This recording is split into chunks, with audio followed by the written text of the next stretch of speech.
But without further ado, we are going to kick it off this morning with the dope dad. That's right, the dope dad himself, Rico Lamitte, who is in a transitional space right now, hoping that the maids don't come and knock on his door and ask him if he needs his pillow to be fluffed. That's right, it is the dope dad, Rico Lamitte.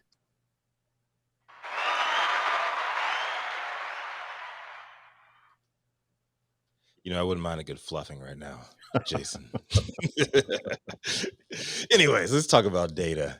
So Cannabis and Analytics, an insight company, Headset, releases annual cannabis key demographic report yesterday, highlighting market trends by utilizing data from millions of transactions across the U.S., 8 U.S. states, and 2 Canadian provinces to map out how marketers and sales professionals should be pointing their North Stars going forward for 2023.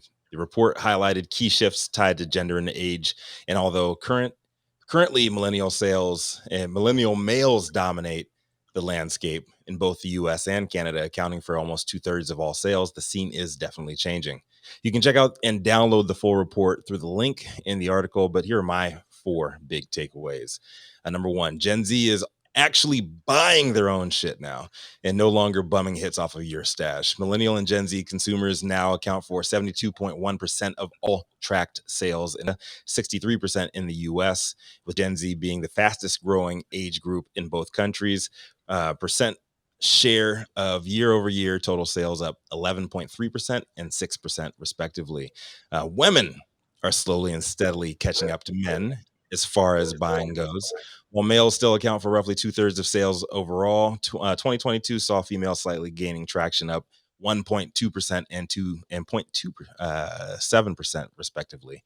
Vapes are now the new king of sales, becoming the first demographic to unseat flower as the top consumer category, as they accounted for over 33% of sales in January and February. And finally, if you want to increase your sales revenue, talk to more mature audiences.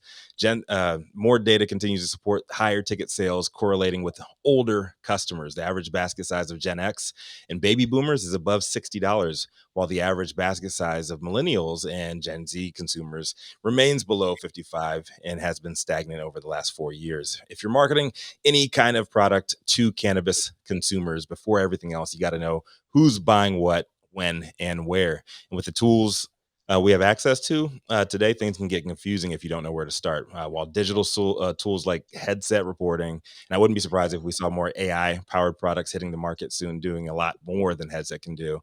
These tools can provide valid data points from a huge pool of consumers in different regions, absolutely essential for launching or expanding your own efforts. But I think we should still use them to enhance the process, not to replace human beings, because you always need that qualitative side, and you can never ever replace that, especially in our industry when we know a lot more than the numbers are just telling us. But that's just me. I'm a big data nerd myself. I'd love to hear what everybody else has to say about this one. This is Rico Lamitte, dopest dad on the street for High at Night News.